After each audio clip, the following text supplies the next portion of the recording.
itu benar-benar nol putus, nggak tahu apa. Tapi ya cuman apa ya, kalau misalnya sekarang tuh kayak bodoh nekat gitu.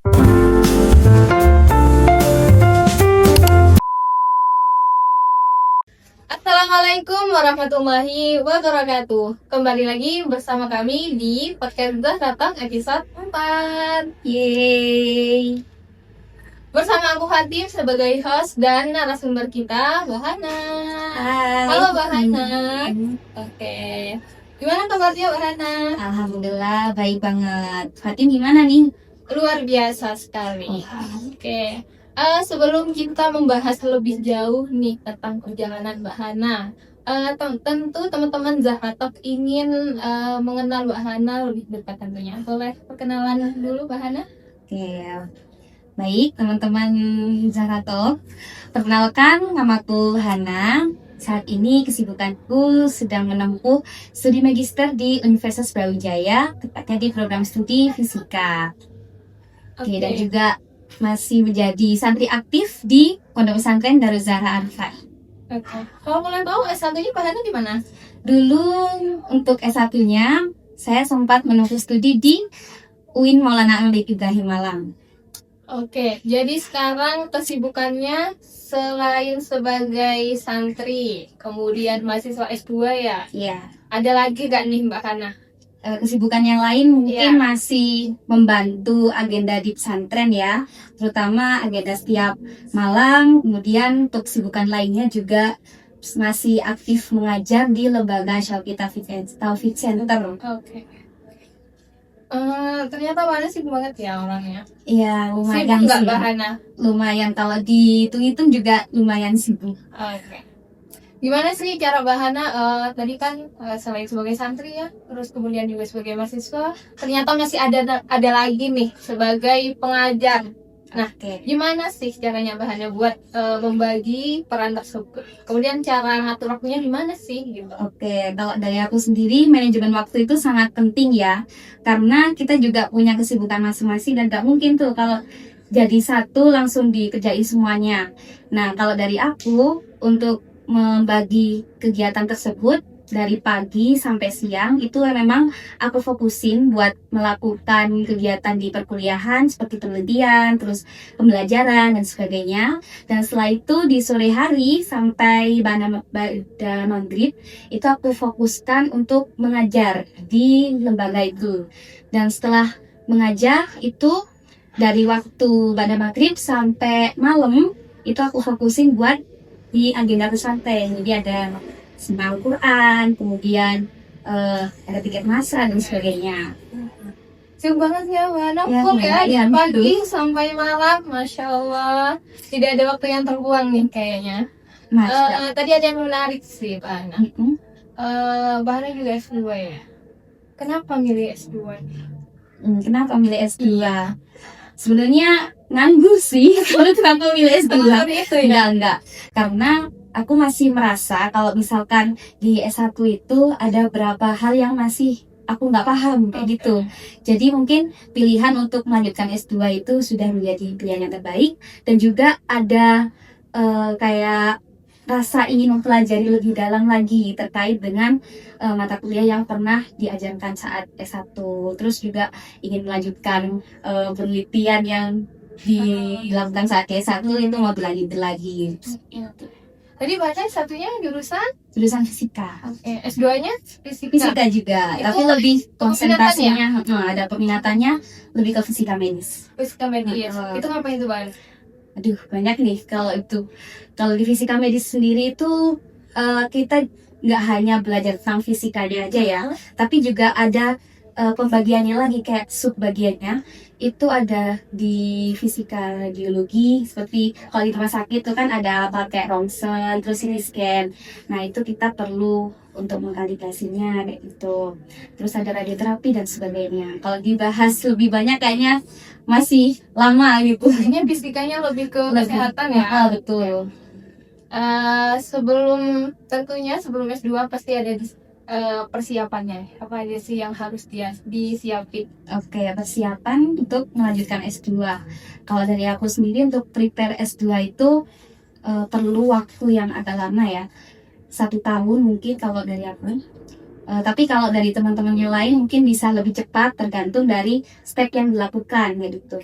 Kalau dari aku yang paling penting itu harus disiapin adalah berkasnya atau syarat-syarat yang harus dipenuhi di setiap univ, itu beda-beda.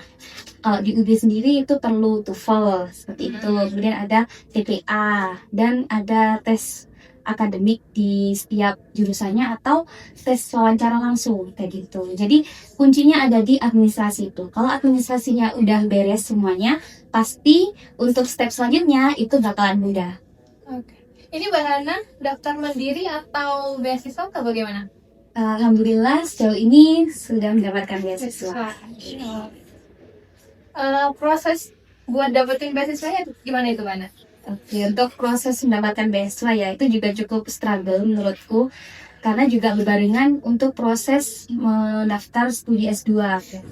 Jadi di beasiswa ini kalau aku sendiri kan mendapatkan beasiswa dari LPDP, Lembaga Pengelola Dana Pendidikan. Nah, di LPDP sendiri itu ada 3 opsi pilihan. Yang pertama ada beasiswa reguler, ada afirmasi juga yang kedua, terus yang ketiga itu targeted. Sedangkan aku pilihnya yang reguler karena untuk afirmasi sama targeted itu masih belum memenuhi kriteria. Kalau di reguler itu syarat yang terpenting sama kayak waktu mendaftar S2, TOEFL. Nah, TOEFL ini memang kunci untuk kita mendaftar studi lanjut yang mana skornya juga harus memenuhi. Minimal berapa tuh, Mbak? Nah, minimalnya mau tahu nih. Minimalnya nih kalau TOEFL 500 itu di atas? betul 500. Kalau untuk LPDP sendiri 500, tapi kalau untuk mendaftar S2 itu tergantung dari fakultasnya masing-masing. Kadang ada kebijakan yang berbeda. Mungkin kalau selain administrasi, mungkin selain itu PPA tadi ada apa lagi nih, Mas? Oke, selain itu ada satu hal yang penting. Kalau aku dulu sempat mengikuti agenda mentoring. Mentoring itu kayak pembinaan ketika kita mau apply beasiswa itu biasanya ada beberapa platform yang buka mentoring dan itu secara gratis ya. Nah, untuk mentoring itu kita bisa dapetin review essay secara gratis. Kemudian juga ada mock up interview. Jadi kita dilatih untuk wawancara dari awardee yang sudah lolos. Nah, dari awardee itu mereka itu selayaknya menjadi seorang panelis. Nah, jadi ketika kita dilatih wawancara oleh mereka, nanti kita akan mendapatkan beberapa insight yang mana itu akan membantu kita ketika kita akan menjawab beberapa pertanyaan dari panelis. Gitu. Untuk mentoring sendiri ini Mbak Hana nyiapinnya berapa bulan? Kalau mentoring ya, jujur untuk aku cerita dari ini ya, awal mulanya aku daftar itu ya. Oke. Di sini untuk PDB sendiri aku daftarnya 2 batch. Yaitu ada batch 1 sama batch 2. Batch 1 itu benar-benar masih awam banget, nggak tahu itu mentoring, nggak tahu itu kayak esai yang bagus tuh kayak gimana, terus cara interviewnya itu kayak gimana yang baik, itu benar-benar nol putul, nggak tahu apa-apa. Tapi ya cuman apa ya, kalau misalnya sekarang tuh kayak bondo nekat gitu. Nah, coba aja dulu, langsung coba aja kayak ya itu. Udah coba, terus ternyata esai tuh kayak gini. Terus apalagi waktu itu kan aku masih belum dapat kampus ya, jadi belum ada LOE buat daftar, dan itu juga harus melakukan step ini, tes apa sih namanya itu, skolastik. Nah, dari administrasi ada tes kayak TPA gitu, skolastik. Habis itu ada wawancara. Nah, dari tes skolastik ini itu struggle banget, yang mana itu juga makan waktu. Akhirnya di kesempatan wawancaranya itu jadi agak kurang maksimal. Ya benar, kurang maksimal. Oke, akhirnya di batch 1 tuh nggak lolos, lanjut ke batch 2. Nah, batch 2 itu alhamdulillah udah ada LOE ya, udah ada LOE. Jadi kalau udah ada itu kita bisa skip tes bakat skolastik itu. Jadi dari administrasi langsung ke wawancara. Nah, di rentang waktu yang agak lama itu kita bisa prepare wawancara biar lebih maksimal kayak gitu. Jadi untuk di batch 2 ini benar-benar aku fullin buat ikut mentoring, mungkin ya sekitar 3-4 bulan untuk waktu mentoringnya. Untuk secara overall nih persiapannya berarti dari mungkin awal-awalnya di beasiswa ya itu berapa, mungkin 1 tahun 2 tahun? Kalau aku kan lulus dari S1 itu 2023 ya. Terus dapat beasiswa itu 2024 akhir, berarti sekitar 1 tahun sih. 1 tahun ya untuk prepare. menyiapkan. Benar. Oke. Mungkin apa aja sih benefit yang dirasakan Mbak Hana sebagai award di LPDP nih? Oke, benefitnya jujur memang finansial itu sangat membantu banget ya, dari benefit finansialnya. Kemudian dari ketika sudah ter-backup untuk finansial tersebut, pasti bisa lebih fokus dalam melakukan pelajaran, apalagi penelitian dengan publikasinya seperti itu. Dan selain itu, yang lebih terpenting itu di sini saya mendapatkan jaringan pertemanan yang lebih meluas dari benefit yang didapatkan saat menjadi awardee. Jadi dari jaringan pertemanan itu kita bisa dapatkan di komunitas, kemudian ada seminar, conference dan sebagainya. Terus itu. Jadi ini untuk UKT berarti bebas ya? Sambungan full sampai lulus. Alhamdulillah sudah bebas. Alhamdulillah. Iya. Mungkin ada sedikit tips and tricks dari Mbak Hana gimana sih untuk tetap produktif dan juga berani untuk mencoba hal-hal baru ya. Oke, berani hal-hal baru ya, seperti mendaftar atau Iya. itu tadi. Mungkin di luar sana masih banyak yang ragu ya. Oh, Mungkin Mbak Hana bisa membantu untuk meyakinkan nih. gitu. Oke, paham.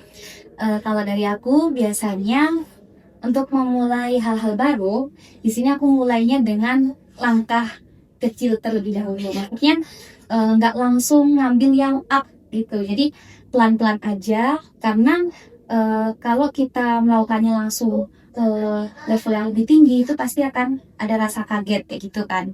Jadi banyak orang memang yang menunggu kalau dirinya itu harus merasa siap terlebih dahulu. Padahal yang perlu dilakukan itu adalah berani mencoba. Kalau dari aku itu aja sih. Jadi yang penting kita berani melakukan dari awal. Entah itu hasilnya seperti apa, yang penting punya keberanian dulu itu. Oke, pertanyaan terakhir boleh kali Mbak Hana?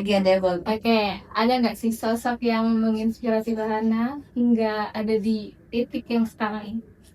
Sebenarnya kalau sosok secara spesifik mungkin nggak ada ya, karena banyak sekali yang menginspirasi saya.